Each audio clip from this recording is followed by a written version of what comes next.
What is up, everybody? It is Alex from Heavy New York calling from the quarantine zone again, and there's no better guest to have than one of the first guests we had at the very beginning of the lockdown. We returned with Melissa of Ad Infinitum. Great to talk with you again. Nice to talk to you too. Yeah, it's so awesome to have you back here. I still listen to Chapter 1 Monarchy when it came out. That's what we were speaking about last time. Excellent work, and I'm very excited to hear Chapter 2 Legacy. Being that this is Chapter 2, it's fair to say that this is like the direct continuation of Monarchy, right? So, like, if somebody's just discovering you on this album, do you kind of like recommend they listen to Chapter 1 Monarchy first before moving on to Legacy? Actually, not. We chose to call them chapters because it's the history of the band, but it's not a direct continuation of Monarchy. Actually, the story is completely different this time, and it's completely different inspiration. For Chapter 1 Monarchy, we had as the main character, if you will, Louis the 14th, who was King of France, and this time we chose Vlad Dracula. Oh, wow. So that's going to be almost kind of like, I feel like they both have a lot of similarities and a lot of differences as well. In terms of having this concept, did you almost like maybe adjust the music in a certain way that went along with Vlad Dracula, Vlad the Impaler, more so than the previous individual you mentioned? Actually, not intentionally. The music, we don't write the music to fit the lyrics. We write the music we want, the music that makes sense, the music that we love, and the lyrics are independent. However, the album is heavier, so it kind of fits the character, but it's not intentional. Okay. Well, going heavier, I mean, it does make a little too much sense. I mean, I think that, Vlad the Impaler was a awful person, but I'm excited to see how a soundtrack to his legacy and his reign of terror is going to be. Yeah, I mean, it depends on which side of history you were or are. For some people, he was a hero, a national hero, because he was defending his country, his area against the Ottoman Empire. And for the people on the other side of history, he was the tyrant that you mentioned. Yeah. I mean, there's always like when you look at a lot of people, especially when you go further back, you see how like revisionist historians are always trying to either paint somebody in a more favorable light or expose people for the terrible people that they used to be. Yeah, exactly, and that's exactly the theme of the album. We try to show both sides, both the he was our emperor, he was our hero, national hero, and the hey, we are the ones he killed. The like I mentioned, the other side of the story. And on top of this, we also explored the Bram Stoker Dracula. It was not directly inspired by Vlad Dracula, but it's you can draw a lot of parallels between the two characters.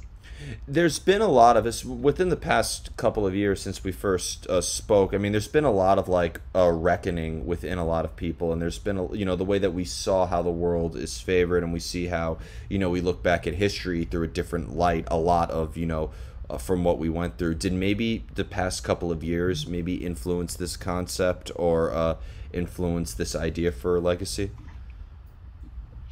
Um, Somehow, yeah. We don't really like to talk about nowadays politics. Yeah. However, you can say that everything repeats in history. Whatever ruler we had like 100 years ago, 200 years ago, 500 years ago, you can see some similar patterns somehow with the way they rule, the way some people are taking advantage of their power. So in a way, you can just say that since history repeats, it can also be applied to nowadays situation Yeah, in some absolutely. countries.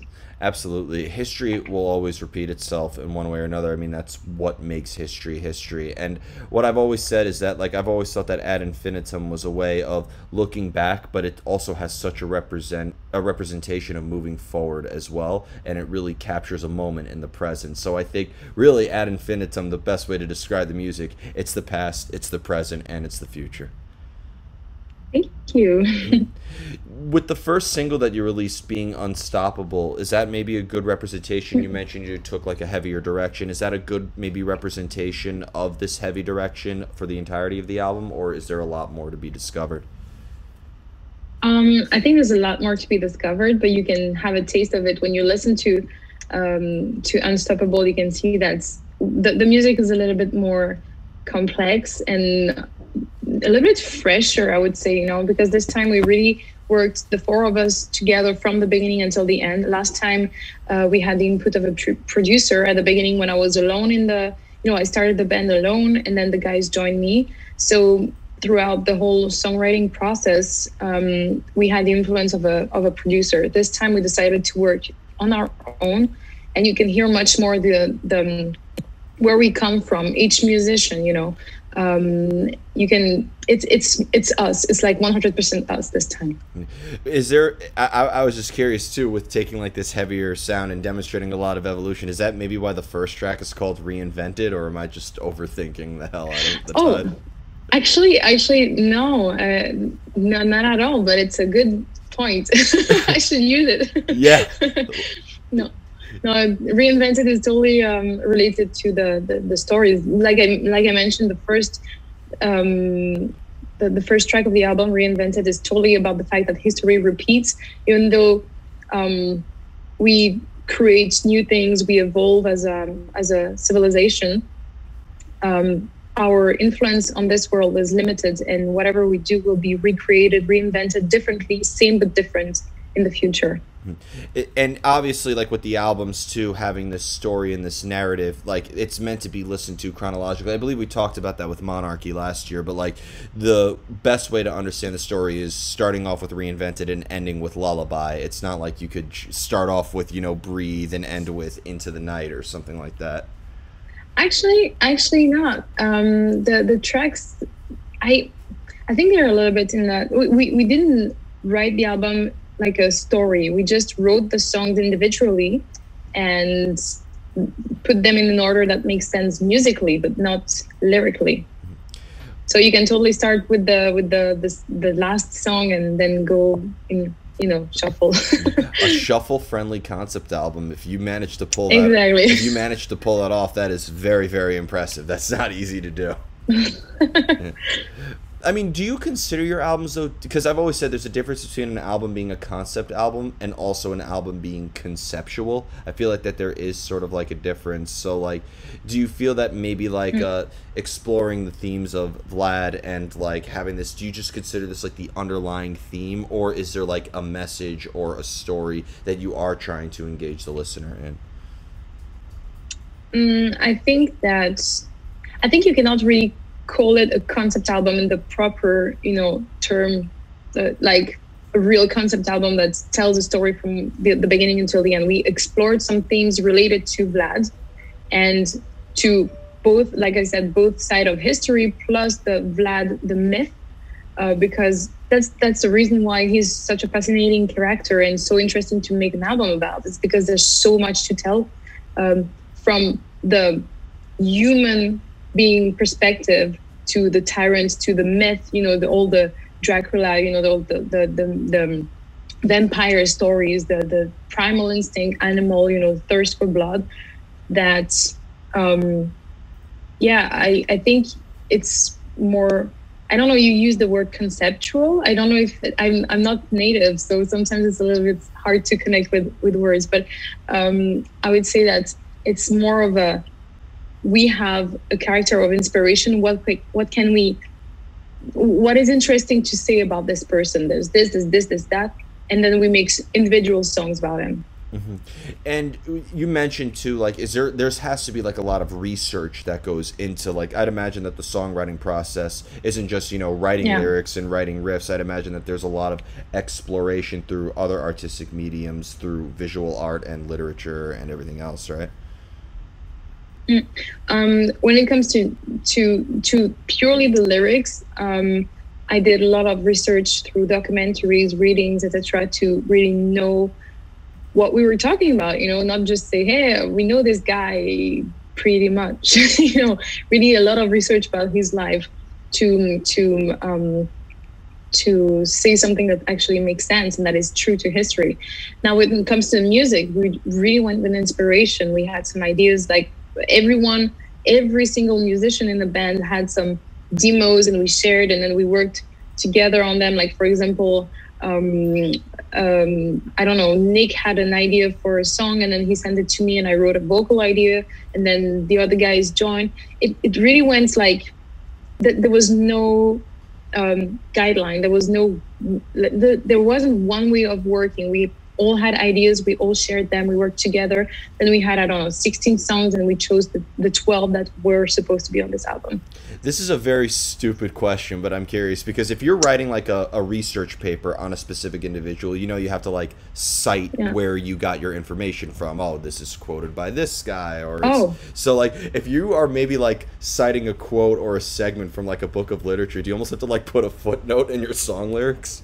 No, actually no, because when you do a research paper, if you quote some other paper, you have to name it. But here it's more like I learned some general information that is just what happened. It's like if you tell me something about your country, I don't have, next time I have a conversation with someone, to say, hey, I know this about, and say, oh, by the way, it's Alex who told me. You know, I just have to I just when I talk about this, I acknowledge that that I've learned through documentaries or readings or even movies. You know, there's a lot of movies who are very informative of all sorts of topics. But no, it is a funny question, by the way. When you started to talk, I was like, shit, no, it's okay. Yeah. No, because that would be great because I went to art school and we had to write a research paper every week. I would have just made an album if I had the talent to do that. I would have just made an album, and so I didn't have to cite any of my sources.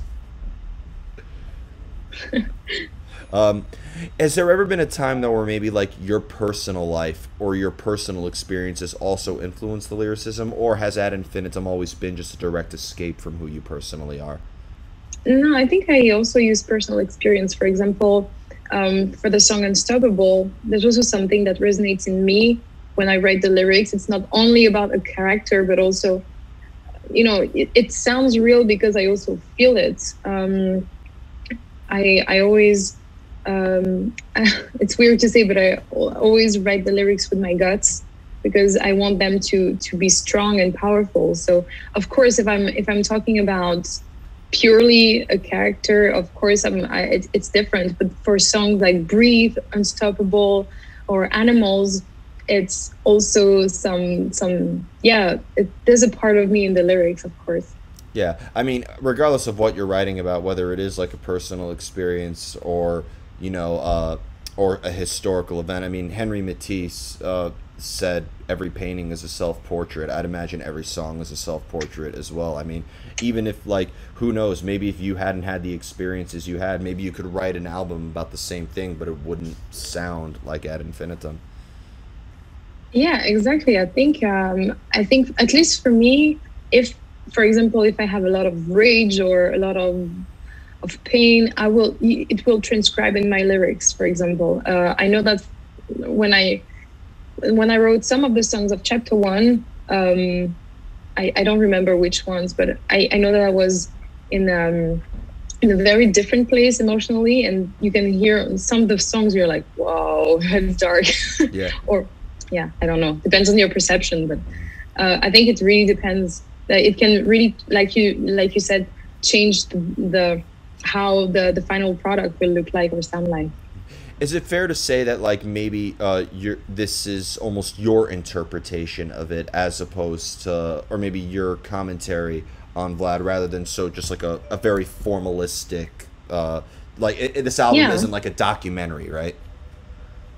Exactly, it's not a documentary. It's like, it's my perception, my understanding of how it happened. Like, I'm not a historian, and when I learn something about someone, of course my opinion will be perceptible in the lyrics. Yeah. I don't know if that's the right word, but for example, if I'm talking about Vlad as the tyrant, of course, my opinion about things that he was called Vlad the Impaler. It's not for nothing. It was his favorite method of killing, and of course, I have an opinion about it. So when I will talk about this, it will not be, by the way, he impaled people. It was like, wow, you know what? He impaled people. Can you believe it? You can feel it. That, yeah. Can you please, for chapter 3, I just think that this would be, and of course it's your band, you could do whatever you want, Emperor Nero. I think Nero would be a great figure to write about for the next album from the Roman Empire. All right, why? Because he was somebody who was admired in one way, but he's considered to be, I think, like the 9th most evil person in history from an article I read. But like, he was also very holy towards the Roman Empire. But I mean, the image of him playing a fiddle while Rome is burning is just like, I think, one of the most, like, you don't have to be a historian. Hell, you could even hate history class, but that image will just be in your mind when you hear Rome is burning and Nero is just playing a fiddle. I just get such an image in my mind. That's just an idea. I thought that would be a great. That's actually a great idea. So, I never thought about it. I was thinking. I think it was today. I was like, what should we write about for the third album? I was thinking about a few people, but yeah, that's a great candidate. I will keep it in mind. Awesome. Now, of course, there is the matter of when you play the material live, you of course have to bring, you're bringing in a set list that will have songs on both chapter 1 and chapter 2. And if you play both albums in full, that would be awesome to see live. But limited set times being what they are, do you feel that maybe like bringing songs from different albums might in a way change the context of the songs in a way, or maybe bring in a whole new meaning behind it? No, I don't think mixing the songs will be in any way confusing for people, because like I said, all the songs have their own life and their own story. They are not really connected to each other more than the fact that they are inspired by one person. So I think they all make sense, even if you listen to just one song in a playlist, for example. Yeah, absolutely. And when it comes to this historical aspect of it, it has to resonate with you as well on a certain level. It can't just captivate your interest. Has there ever been a time where maybe you're reading the stories and it almost like serves as a metaphor of an experience you have had as an artist? When it comes to the history of Vlad, for example? Yeah, or like anything. Has there ever been like a specific moment that like it particularly resonated with you, or maybe even almost made you look out into the world and see similarities? Oh, in that sense, yeah, because I was like, no, I don't really if you resonated with Vlad the Impaler, I think. I had the end button for this Zoom meeting lined up. I'd be like, all right, see you later. you impale through the computer screen. Yeah, no.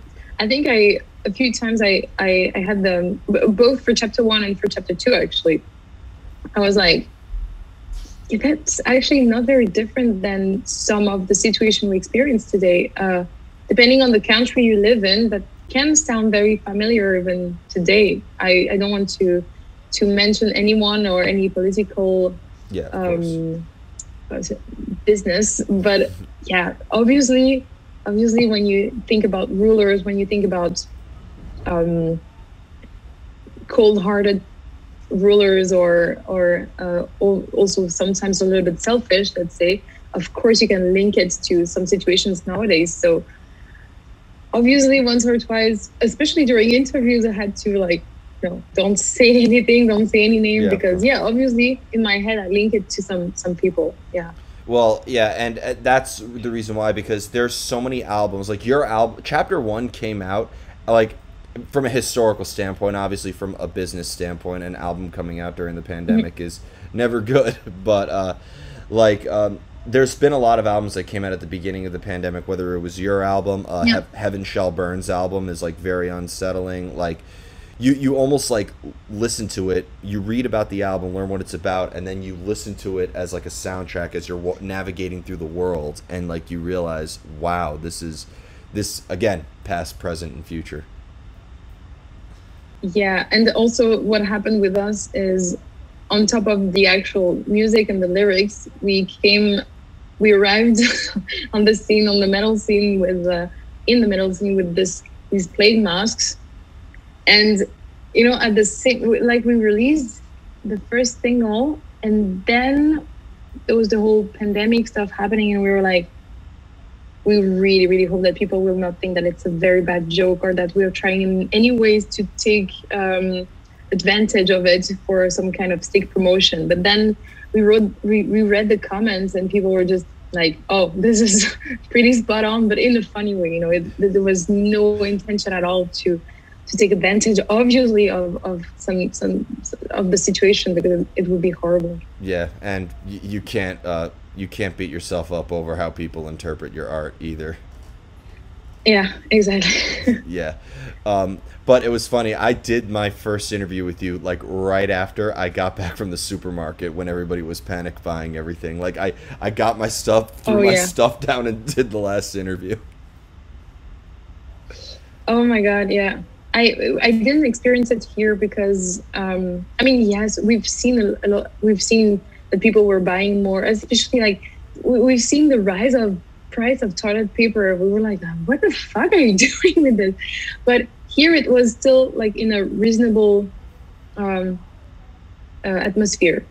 But I've seen what happened in other countries, and especially videos, and I was like, wow, this is unreal. Yep, it was pretty insane.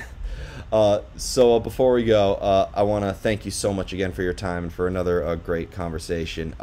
Just obviously, thanks to this fucking virus that shall not be named, I know touring is up in the air, but when this is finally behind us, can you please bring Ad Infinitum to the United States, please? We really want to. We really want to. We were actually discussing it before the pandemic happened. We had the beginning of a plan for it, and then just canceled everything. It was so sad. We really want to travel everywhere, actually, as soon as possible. Yeah. Well, they started doing these new things in New York City that I think an Ad Infinitum concert would be really, really cool. They do them at New York City churches called candlelight concerts, where they take and I'm not even exaggerating, thousands of candles. They're all fake, so it's not a fire hazard, but they glow like they're real candles, and they scatter them everywhere, on the floor, on the balconies, and the rest of the church is dark, like it's lit up by those candles. And they have like orchestral quartets and classical symphonic music concerts and stuff. It's so beautiful to see. I could really see that being a great Ad Infinitum show. That would be so amazing. That would be, wow. Yeah, that would be amazing. Yeah, so look up candlelight concerts and see if maybe you can make that your first U.S. performance. Wow. Yeah. Okay. Yeah, screw all the other venues and stuff. That's where it needs to be.